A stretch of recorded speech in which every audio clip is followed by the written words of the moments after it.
I hope you were going to talk about my kids. Good question. Yeah, I know. My 2 daughters, who I adore, we told them about me being transgender maybe 15, 18 years ago, quite a ways before the divorce and all the changes. Because we didn't want in fact, my younger daughter was in junior high school, my older daughter was in high school. But we didn't want them to be walking down the hall sometime and having some kid say something like, your dad is whatever, whatever, whatever. I would never do that to my kids. I respect them too much. I also respect back. So we sat down and had a family meeting, and we talked about it. Some of the same stuff we talked about here. And of course, I didn't do it this way. I did it dressed as their dad. I would never do that to my kids. And then they wanted to see a picture. So I took out a picture and I showed my younger daughter, and she said, wow. I said, well, I'll take that as a compliment, of course. She gave it to my older daughter, and she said, I don't believe it. I said, I'll take that as a compliment also. But you know what glamour shots can do. I mean, they can make anybody pretty. If you want to see that photo, it's on my website, Debra Davis. You know, it's the one with the blue boa. I was 15 years younger. I looked pretty good. I looked pretty good. But they did pretty well with it.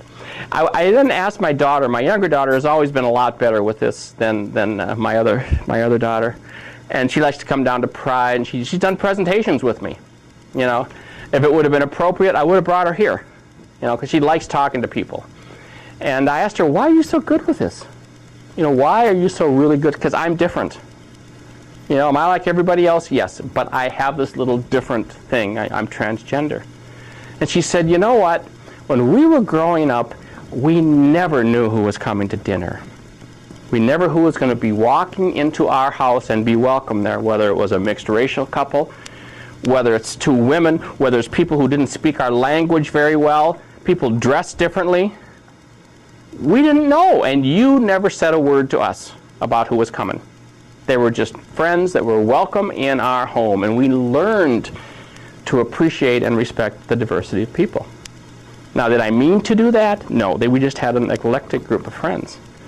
So she learned to accept people just by doing it and being there. And loving people. We're a very loving family. That's what it's all about. So they did pretty well.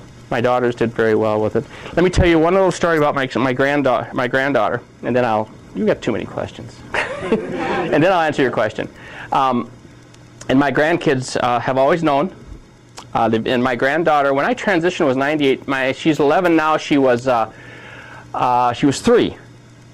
when I transitioned, and she knew me both ways. She knew me as Debbie the woman, and she knew the guy because she'd seen him here and there. And we were driving one time in the family van, their family van, and I was there as Debbie because that's who I was most of the time. And I'm a typical teacher. When I'm with my kids or my grandkids, we're either counting or we're doing colors or we're doing ABCs. That's what teachers do. And we were in the back seat and we were counting. And she looked at me and she said, let's count boys and girls. Okay. She said, let's count girls first. I said, okay. She says, Mommy in the front seat, she's a girl. I says, yes, that's your mother. She's my daughter. Lisa's a girl. And she says, and she was talking about herself. She said, I'm a girl. And I said, yes, Victoria, you are a girl. She looked at me and she said, and Grandpa, you're a girl. And she got it.